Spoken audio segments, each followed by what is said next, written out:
The state judiciary in India is made up of a high court and various lower courts, which are also called subordinate courts. The term subordinate refers to the fact that these lower courts are under the authority of the High Court. In simpler terms, the High Court is the main court in the state, and it oversees these lower courts, ensuring that they operate within the framework of laws and justice. Each state in India has its own High Court, established under Article 214 of the Indian Constitution. This article states that every state should have a High Court, which serves as the highest judicial authority within that state's jurisdiction. The High Court plays a crucial role in upholding the Constitution and ensuring justice by hearing appeals from the subordinate courts. The hierarchy of subordinate courts includes various levels of courts, such as the District Court, which handles serious civil and criminal cases, and other courts like the civil courts, criminal courts, family courts, and more specialized courts that deal with specific issues. These lower courts operate within districts and are governed by the procedural laws laid out in the Code of Civil Procedure, CPC, and the Code of Criminal Procedure, CRPC. Subordinate courts have limited authority compared to the High Court and handle less serious cases, with their decisions being subject to appeal in the High Court. This means that if someone is not satisfied with the decision made by a subordinate court, they can approach the High Court to seek a review of that decision. The High Court, therefore, acts as a check on the decisions made by the subordinate courts, ensuring that justice is served fairly. Furthermore, the functioning of these courts is guided by various laws and articles of the Constitution. For example, Article 227 gives the High Court the power of superintendence over all courts and tribunals, meaning it has the authority to oversee the operations of subordinate courts to ensure they are functioning properly and following the law. In summary, the state judiciary is a crucial aspect of India's legal system. It helps maintain order and justice by having a clear structure where the High Court oversees the subordinate courts. This structure provides a way for citizens to seek justice at multiple levels, ensuring that there is always a recourse for appeals and a way to address grievances against lower court decisions.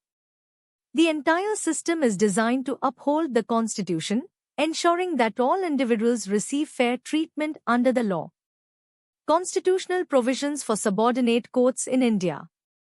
In India, the Constitution outlines specific rules for organizing subordinate courts through Articles 233 to 237, which are found in Part 6. These rules are essential for maintaining the independence of the judiciary from the executive branch of the government. 1. Appointment of district judges.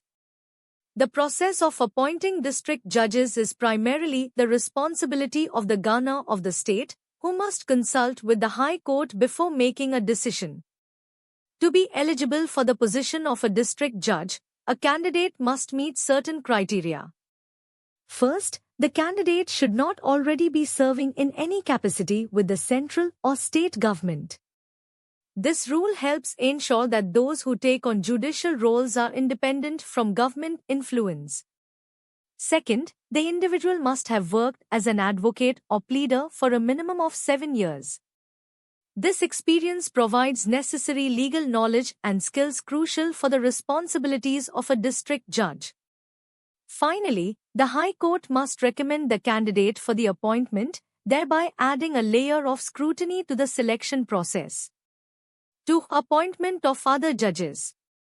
For appointing other judges, who are not district judges, the governor again plays a key role. This appointment happens after the governor consults with both the State Public Service Commission and the High Court. This process helps maintain transparency and balance in the judicial system by involving multiple stakeholders in the decision-making. 3. Control over subordinate courts.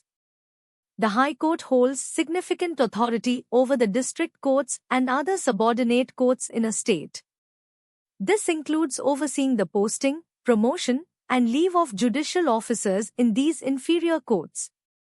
Having the High Court supervise these matters ensures that the subordinate courts uphold the standards expected of the judiciary and operate with integrity. 4. Understanding judicial terms. In legal terms, district judge refers to various roles, including judges of city civil courts, additional district judges, joint district judges, assistant district judges, and more specialized roles like chief judges of small cause courts and sessions judges. Meanwhile, judicial service includes all personnel who are designated for the role of district judges and other civil judicial positions below that rank. This clear definition helps streamline the judicial framework and clarifies the hierarchy within the court systems. 5. Application to magistrates. The governor of the state also has the authority to extend the provisions mentioned above to certain classes of magistrates. This move is significant as it means that the rules governing the judicial service can apply to magistrates, ensuring that all judicial officers adhere to similar standards of appointment, control, and independence. Conclusion. The provisions laid down in Articles 233 to 237 of the Indian Constitution are pivotal for the functioning of subordinate courts. They establish a strong framework aimed at ensuring an independent judiciary, which is essential for the rule of law in a democratic society. A fair and impartial judicial system not only protects citizens' rights but also maintains the balance of power among different branches of government, thereby fostering trust in the legal system. Understanding these articles is crucial for anyone studying the Indian Constitution and the judicial process. Structure and jurisdiction of the subordinate judiciary in India. In India, the system for how courts are organized and what they can handle, known as jurisdiction, differs across different states. This means that while there are common elements, the exact structure might look a bit different in each state. Generally, the court system below the High Court is made up of three main levels for both civil and criminal cases. At the top of this structure is the High Court. Below the High Court, there are two main types of courts, the District and Sessions Judges Court. This court has a division for civil cases and another for criminal cases.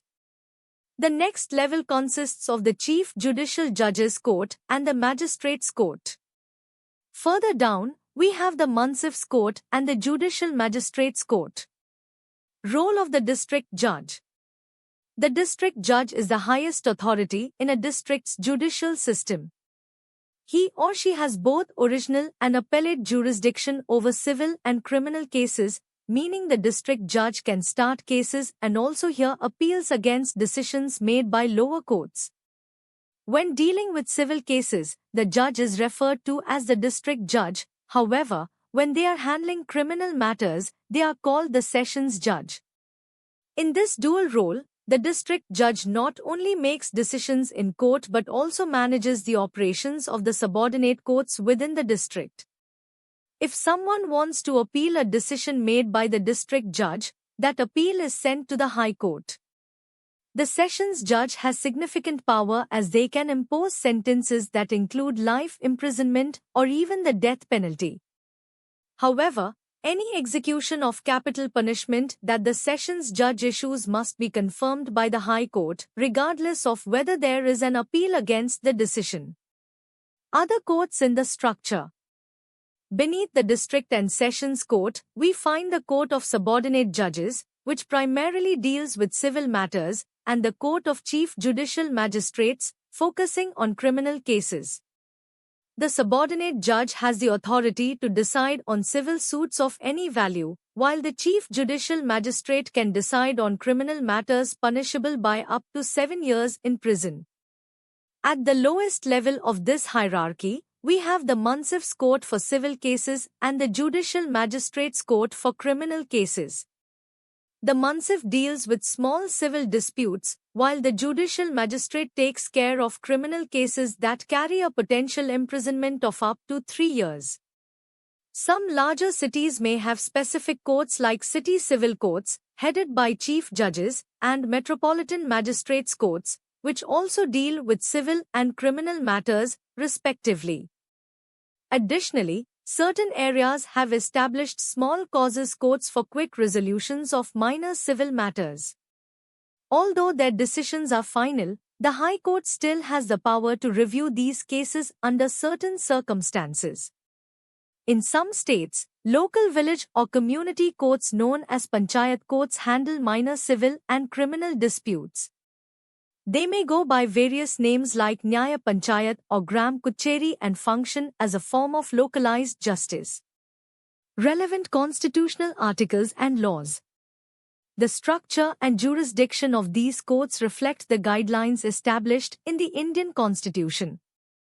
Article 233 to Article 237 outlines the provisions for the establishment of subordinate courts in states, including various magistrates and judges' roles. These articles provide a broad framework for the state governments to organize their court systems. For example, Article 233 mentions that the governor of a state can appoint district judges, Article 234 discusses the appointment of other judges, and Article 235 deals with the control of subordinate courts by the high courts. Moreover, the Code of Civil Procedure and the Code of Criminal Procedure detail the processes and procedures that these courts must follow, ensuring that justice is accessible at multiple levels within the judiciary system. In summary, the structure of the subordinate judiciary in India is set up to allow for a systematic handling of civil and criminal cases at different levels, ensuring that justice is delivered efficiently while also allowing for appeals to higher courts.